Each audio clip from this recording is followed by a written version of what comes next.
Welcome Sushma ji, आपका स्वागत है इस मंच के ऊपर। स्वागत अभिनंदन एवं आभार परम आदरणीय जिग्नेश भाई जी। वैसे तो जो भाई हैं हम सब बहनों को रक्षक के रूप में मिले होते हैं। भाई बहन का रिश्ता वैसे भी बहुत शुभ और पवित्र रिश्ता होता है, लेकिन जिग्नेश भाई तो मैं अगर विवेक या एओटी भाई की संज्ञा दूं तो कोई गलत नहीं होगा, ऐसा आप सभी मानते हैं।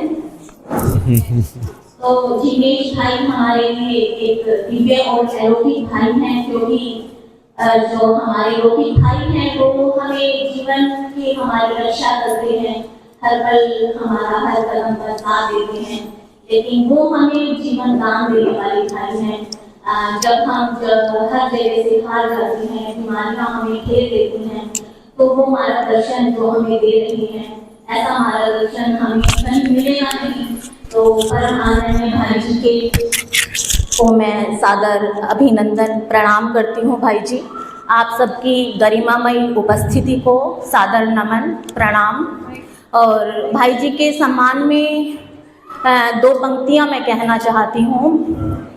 जहाँ पर सच दया सम्मान और ईमान रहता है, जहाँ पर सच दया सम्मान और ईमान रहता है, वहीं आकर के वो अल्लाह के वो इंसान रहता है, वहीं आकर के वो अल्लाह के वो इंसान रहता है।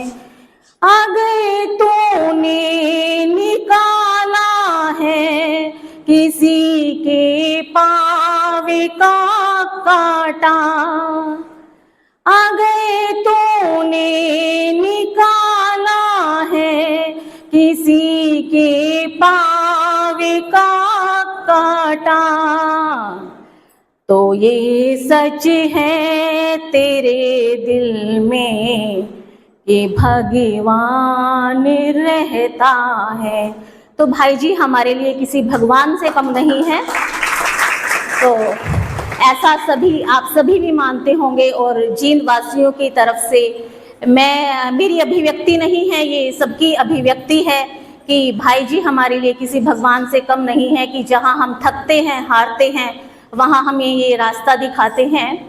तो एक्चुअली मैं तो ज़्यादा भी बोल सकती हूँ, बट मैं 2 मिनट में ही करूँगी इसको कंक्लूड। और हम सभी इस भाव के साथ संकल्पित होंगे कि जो ये साधना है इसमें हम सबको साथ रहना है, इकट्ठे रहना है। भले ही व्हाट्सएप ग्रुप बना है, लेकिन ग्रुप बनने के लिए नहीं बना है, उसको हमको फॉलो भी करना है। इस ग्रुप की एक मर्यादा ये रहेगी कि हमको इसको फॉलो करना है। अभी मैं एक्सपीरियंसेस अपने शेयर करती हूँ। लास्ट ईयर जब भाई जी यहाँ आए थे, उनकी पूरी टीम जो कि हमेशा ही सेवा भाव के साथ तत्पर रहती है, तो उन्होंने शिविर लगाया था। उस समय मैंने मैं कुछ अपनी गलतियाँ भी बताऊँगी और कुछ अपनी उपलब्धि भी बताऊँगी। मुझे actually spine disc bulge compression है। स्पाइन डिस्क बल्ज कंप्रेशन में क्या रहता है कि ये कैसी प्रॉब्लम है कि जिसको आप जहाँ मर्जी ट्रीटमेंट करवा लो, अगर डॉक्टर साइंस में जाएंगे तो वो बोलते हैं कि सर्जरी करवा लो। तो मेरे 8 पॉइंट्स में बल्ज कंप्रेशन है, और डॉक्टर कहते हैं कि 2 पॉइंट का एक बार में करेंगे, फिर अगले 2 पॉइंट का 2 बार में करेंगे, फिर करेंगे। तो मैंने कहा भैया तुम तो मेरी सारी स्पाइन खोल दोगे और उसके बाद कह दोगे कोई गारंटी नहीं है। तो अभी तो मुझे लगा कि मेरे पास कोई चारा नहीं बचता, जब हम सबके पास कोई चारा नहीं बचता कि हम कैसे ठीक होंगे, तब मैं दिन रात प्रभु के चरणों में एक प्रार्थना करती थी कि भगवान जी कोई ऐसा रास्ता दे दो कि मैं ठीक हो जाऊं, क्योंकि मैनुअल सेटिंग, रगड़ा पट्टी, मसला पट्टी, कहीं कोई कह दे कि यहाँ से दबवा लो और वहाँ से दबवा लो ठीक हो जाओगे। क्योंकि मुझे इस प्रॉब्लम में क्या रहता है कि मेरी कमर से जो पेन होता हुआ लेग्स में आता है, और जिसके कारण मैं बहुत देर तक चल नहीं पाती और बहुत देर तक बैठ नहीं पाती, बहुत देर तक खड़े नहीं हो पाती। और जिस profession, I am a college professor, तो मेरा 1 घंटे का कम से कम लेक्चर रहता है, तो उसमें जब मुझे टीच करना होता है तो मैं बच्चों की क्लास भी 100 बच्चों की होती है, तो उसमें मुझे आधा घंटे खड़े होके बोलना पड़ता है और आधा घंटा मैं बेंच पे बैठ के पढ़ाती हूँ। तो खुद में ही बड़ा ऑकवर्ड सा फील होता है कि सामने वाले जो बच्चे हैं वो क्या सोचेंगे कि मैडम की कैपेसिटी की इतनी भी नहीं है कि वो 1 घंटा खड़े होके बोल सके। हालांकि कोई कितना भी कोऑपरेट कर दे, लेकिन खुद को थोड़ा सा अच्छा नहीं लगता। तो उस समय मैंने जब यहाँ मैं कैंप में आई तो बड़ी लाचार थी मैं, बहुत ज़्यादा लाचार। ऐसे मतलब मैं मेंटल स्ट्रेस में भी बड़ा फील करती थी। मेरे घर वाले, मेरे श्रीमान जी और मेरी मदर इन लॉ बड़े कोऑपरेटिव हैं। उन्होंने मुझे बहुत कोऑपरेट किया कि तुम कॉलेज की ड्यूटी आराम से कर लो, बाकी काम हम संभाल लेंगे, तुम्हें चिंता करने की ज़रूरत नहीं है। लेकिन ड्यूटी के 6 घंटे भी तो मुझे भारी लगने लगे थे कि मैं क्या ही करूं, कैसे ही ठीक हो जाऊं। जैसे ही कॉलेज में 11 बजते तो मुझे लगने लगता था कि घर जाना है और बेड पे जाके स्ट्रेट लेटना है, रेस्ट करना है, तब जाके मुझे कुछ आराम मिलता था। तो कॉलेज की ड्यूटी तो मैं नहीं छोड़ सकती थी, घर का काम छोड़ भी दूं तो चल जाता था, क्योंकि मेरी मदर इन लॉ हमेशा ही मेरे साथ बड़ी कोऑपरेटिव रही हैं। मैं उनकी बहुत हमेशा से आभार देती हूँ उनको कि ऐसी सासू माँ सबको मिले। और मेरे श्रीमान जी भी आधी रात को भी मैं कहूँ कि मुझे पेन है और मुझे दर्द है, मुझे नींद नहीं आ रही है, तो बेचारे अपनी नींद खो के कह देते हैं कि मैं तेरा पॉइंट्स दबा देता हूँ कि तू सो पाए। तो ऐसे परिवार का सहयोग रहता है, लेकिन परिवार का सहयोग लेते लेते भी हम थक जाते हैं। हमको लगता है कि हमको ठीक होना ही है। तो जब मैं इस कैंप में आई तो मैंने ये कैंप शुरू किया। तो शुरू में मुझे जैसे चाय, मुझे ऐसे कोई भूख का इतना प्रॉब्लम नहीं होता, लेकिन चाय एक एडिक्शन थी। ऐसा नहीं है कि मैं बहुत बार चाय पीती थी, बट मैं मॉर्निंग और इवनिंग 2 टाइम का मेरा चाय का एक रूटीन था। तो मॉर्निंग मेरे को सिर में बिल्कुल ऐसे अजीब से, जैसे एक हेडेक नहीं, नॉर्मल हेडेक नहीं, सिर में अलग अलग से चबके से लगते थे कि कोई हथौड़ा बजा रहा है। तो मैं भाई जी को फ़ोन करके कहती कि भाई जी आज तो मैं कैसे डाइट फॉलो करूं, मुझे तो दिक्कत हो रही है बहुत। भाई जी इतने कोऑपरेटिव और इतने मिलनसार, इतने सहयोगी और इतना हेल्पफुल नेचर, इतना केयरिंग नेचर है इनका, वो सब आपने देखा ही होगा। इन्होंने कहा कि मैं आपको रेकी दूंगा स्पेशल, चाहे मुझे कितना भी बिजी हो मैं आपको रेकी दूंगा। और इन्होंने मुझे 15 दिन 20 दिन मेरे कनेक्शन में रहे, फ़ोन पे पोरबंदर से मुझे रेकी देते थे ताकि मेरा सिर दर्द ठीक हो जाए। उन्होंने मुझे कहा कि आपको पेन किलर नहीं लेना है, आपको मेरे कहने से 10 दिन बर्दाश्त करना है। और वो गिन के 10 दिन ही गए। 11वें दिन से मुझे कोई हेडेक नहीं हुआ और उसके बाद 11वें दिन के बाद से मेरा पेन 80% चला गया। फिर जैसे जैसे मैंने इसको फॉलो किया, मैंने 1.5 महीने स्ट्रिक्टली फॉलो किया, बिल्कुल 100%, मतलब एक सुई की नोक जितनी भी मैंने गड़बड़ नहीं की। मतलब मेरे कॉलेज में या कहीं पे भी कुछ भी पार्टी होता तो कोई कहता कि ये खा लो वो खा लो, तो मैं कह देती कि भाई मैंने तो आयुर्वेदिक दवाई ली है, इसके ऊपर 1 घंटा कुछ नहीं खाना। तो सबको यही लगता कि दवाई ली है नहीं खाना। अगर हम किसी को सामने से मना करते हैं कि हम नहीं पी रहे चाय तुम्हारी, हम नहीं खा रहे समोसा, तो दूसरे को लगता है ये हमारा मान सम्मान नहीं रखती है और कोई ना कोई हमको सामने से क्या ही देता है, 1 टुकड़ा तो ले ही लो। तो उस 1 टुकड़े से भी मुझको बचना था। तो उस 1 टुकड़े से भी बचने के लिए मैंने 1.5 महीने स्ट्रिक्टली फॉलो किया और आफ्टर 1.5 मंथ मैं बिल्कुल पेन फ्री हो गई, बिल्कुल पेन फ्री। जिस पेन से मैं मुक्त होने की कभी उम्मीद नहीं रख सकती थी, क्योंकि मैंने 6 साल तक लगातार मैनुअल सेटिंग, और मैंने बताया पीजीआई के डॉक्टर, इधर उधर के डॉक्टर बहुत जगह से स्ट्रिप्स लगाते हैं, कोई दबाने का काम, इवन की लीच थेरेपी जिसमें कि लीच कट करते हैं जहाँ से आपको क्लोट बने होते हैं, वो क्लोट निकाल देते हैं, वो भी मैंने लगभग 7 to 8 टाइम्स रिपीट किया, बट मुझे कोई आराम नहीं लगा। टेम्परेरी बेसिस पे 2-4 दिन का आराम हो जाता था, फिर वही हालत हो जाती थी। तो मैं बिल्कुल पेन फ्री हो गई। फिर मैं भाई जी को फ़ोन करती थी और भाई जी बड़े ही अच्छे हैं। मैं इनकी अच्छाई की जितनी भी कम शब्दों में व्याख्या करूं, मेरे पास शब्द ही नहीं होंगे कि मैं इनको जितना थैंकफुल बोलूं उतना ही कम होगा। तो हमेशा मेरा फ़ोन उठाते तो स्पेशली पूछते, बहन जी अब आप कैसे हो? मैं कहती बिल्कुल ठीक हूँ, और मैं जो गड़बड़ करती फिर मैं वो भी बताती। तब भी भाई जी डांटते नहीं थे, गुस्सा नहीं करते थे। तो वो मुझे प्यार से कहते थे कि कोई बात नहीं, थोड़ा सा खा लिया तो कोई बात नहीं, आगे मत खाना। तो फिर मैं 7 दिन नहीं गड़बड़ करती थी, 8वें दिन फिर मैं इनको फ़ोन करती और कहती मैंने आज फिर गड़बड़ कर दी। तो फिर ये कहते कि अब मत गड़बड़ करना। तो ऐसे करके मैं लगातार इनके कनेक्शन में रही और बात होती रही। तो मैंने जब मैं पेन फ्री हुई तो मैंने 3-4 महीने बिल्कुल पेन फ्री निकाले। मुझे ऐसे था कि मुझे कोई पेन ही नहीं, और मैं आधे घंटे की बजाय अगर मेरे को लगातार भी खड़ा कर लो, 4 घंटे खड़ा कर लो या 4 घंटे बिठा लो तो कोई प्रॉब्लम नहीं थी। आप देखो कि जब मैं आधे घंटे, मेरी खड़े होने की कैपेसिटी नहीं है, मुझे ऐसे लेग्स में ऐसे लगता था कि मैं गिर जाऊंगी, मैं मतलब मेरा बैलेंस नहीं बनता था। मैं दीवार के सहारे वॉशरूम में नहाने जाती थी तो दीवार के सहारे खड़े होके अपना लोअर या प्लाजो वगैरह जो भी वियर करते हैं वो ऐसे पहनती थी। तो मेरी कैपेसिटी बढ़ी तो मुझे बड़ा फील हुआ।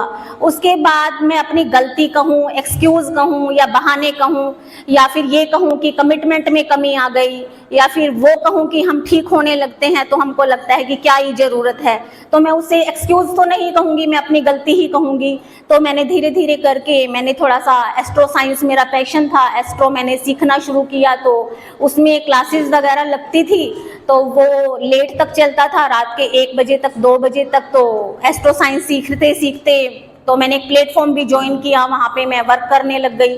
तो मुझे लगता कि भूख लगी है, चलो थोड़ा सा चाय बना के पी लो, कुछ और भूख लगी है तो 1 घंटे बाद चलो थोड़ा सा कुछ और उठा के खा लो। ऐसे कर करके मेरा गड़बड़ होता चला गया। फिर ये लगा रात को तो खा ही लिया, सुबह भी खा लो। तो इस तरह से करके मैंने गड़बड़ की, और अभी 3-4 महीने से मतलब मैंने 100% डाइट में गड़बड़ नहीं की, 60 किया, कभी 70% किया, कभी 80% किया। लास्ट अब 1 मंथ से लेके मैंने 100% गड़बड़ की, और मैं वेट कर रही थी, गिन गिन के दिन निकाल रही थी कि नवंबर आए, भाई जी आए, दोबारा से कमिटमेंट करूं, दोबारा से शुरू करूं। और इस बार मैं संकल्पित हूं कि अब की बार शुरू किया तो अब की बार स्किप नहीं करूंगी। तो मैं आप सब से भी वही रिक्वेस्ट करना चाहती हूँ कि आप भी बिल्कुल पेन फ्री हो जाएंगे, बीमारियों से मुक्त हो जाएंगे। सफलता के रास्ते पर पहला कदम होता है कमिटमेंट और खुद पर विश्वास। जब हम खुद पर विश्वास करेंगे और एक दृढ़ निश्चय करेंगे, कहते हैं ना कि मन के हारे हार है, मन के जीते जीत। तो हमको अपने मन को ही मनाना है कि हाँ हमको करना है, तो हम कर लेते हैं। जब हमको सोचते हैं कि हमको नहीं करना और अपना मन पक्का नहीं करते, तब यहाँ से कितना भी मोटिवेशन मिल जाए, मंच कितना भी मोटिवेट कर दे, भाई जी कितना भी मोटिवेट कर दे, उससे फर्क नहीं पड़ता। तो ऐसी जिस तरह से मैं अब संकल्प लेके जाऊंगी यहाँ से कि अब मैं कोई गड़बड़ नहीं करूंगी। अभी भी मुझे 2 दिन हेडेक था, बट कंपैरेटिवली पिछली बार की अपेक्षा अब हेडेक सहने लायक था। तो इट मीन मेरी कहीं ना कहीं तो रिकवरी हुई है। तो मैं आप सबसे भी अनुरोध करती हूँ कि अगर आपको छोटा सा भी प्रॉब्लम है या बड़ा सा भी प्रॉब्लम है तो हम अपने लिए करेंगे, किसी के लिए नहीं कर रहे। हम ठीक होने के लिए सभी मिलजुल कर प्रयास करेंगे, और इसी भावना के साथ, इसी विश्वास के साथ आप सभी को शुभकामनाएं कि ये जो एक जहाँ जिस प्रांगण में हम बैठे हैं ये एक बहुत ही पवित्र प्रांगण है, बहुत ही सुंदर प्रांगण है, जहाँ से कोई डॉक्टर और आपको सर्जरी के लिए नहीं बोलेगा, जहाँ कोई डॉक्टर आपको दवाई के लिए नहीं बोलेगा, जहाँ आपको सिर्फ ये बताया जाता है आप इतना सा खा लो और इतना सा छोड़ दो, ये खा लो और वो छोड़ दो और आप ठीक हो जाओगे। और कंक्लूजन में भाई जी 1 मिनट और, कंक्लूजन में मैं आपको एक लाइन में इस पूरे जो 5 दिन का शिविर है, जो मैंने समझा, जो मैंने कंक्लूज किया, उसका मैं सारांश में एक ही लाइन बताती हूँ कि आपको, जैसे मैं दाएं बाएं ऑब्जर्व करती हूँ, लोग आपस में बात करते हैं कि कैसे ठीक होंगे, क्या है इसमें, भाई जी कहते हैं ग्रीन पत्ती से ठीक हो जाएंगे, उससे ठीक हो जाएंगे। मैं बिल्कुल एक ही लाइन में आपको बता रही हूँ कि हम अब तक जितने भी साल के हुए हैं, जितनी भी हमारी एज रही है, जितनी भी हमारी एज हुई है, अब तक हमने जो भी खाया है वो हम एनीमा से बाहर कर देंगे, राइट? एनीमा से बाहर कर देंगे उसको। फिर ग्रीन पत्तियां क्या करेंगी, उसको बाहर करने में जितने सालों तक हमने समोसे, पकौड़ी, पूरी जो भी खाया वो बाहर कर देगी। फिर उसके बाद फ्रूट खाएंगे जब हम, तो आगे नया जो डाइट लेंगे उसको खाने में हम गड़बड़ नहीं करेंगे तो नई बीमारी नहीं आएगी। पीछे एनीमा और ग्रीन पत्ती पीछे वाला सारा निकाल देगी। तो वो पीछे वाला निकलने में आपको पेशेंस लूज नहीं करना। किसी को 1 महीना, किसी को 2 महीने और किसी को 2 साल भी लग जाते हैं। और वही जो गलती मैंने की कि मैंने 1.5 महीने में ही छोड़ दिया, इसीलिए मेरी हीलिंग नहीं हुई और दोबारा वो प्रॉब्लम मुझे बैक कर गई। अगर मैं इसको कंटिन्यूटी में 6 महीने या साल करती तो शायद मेरे सारे वायरस जो कमर में मुझे प्रॉब्लम दे रहे थे वो ठीक निकल जाते, और उसके 1 साल के बाद अगर मैं फूड डाइट पे, 1 टाइम की फूड डाइट पे आती तो शायद मुझे ये प्रॉब्लम रिवर्स भी ना होती। तो आप अपना बॉडी मेजरमेंट करें कि आपको ये रो डाइट वाला 1 महीना करने की जरूरत है, 2 महीना करने की जरूरत है या 2 साल। वो कंटिन्यूटी, निरंतरता आप बनाए रखेंगे। अगर आप निरंतरता बनाए रखेंगे तो वो आपके वायरस हील हो जाएंगे और दोबारा से वो वापस नहीं आएगी।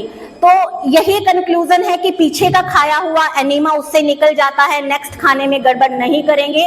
तो यही सारांश है और ऐसे हम ठीक होते चले जाएंगे। ठीक है, सभी का बहुत बहुत आभार।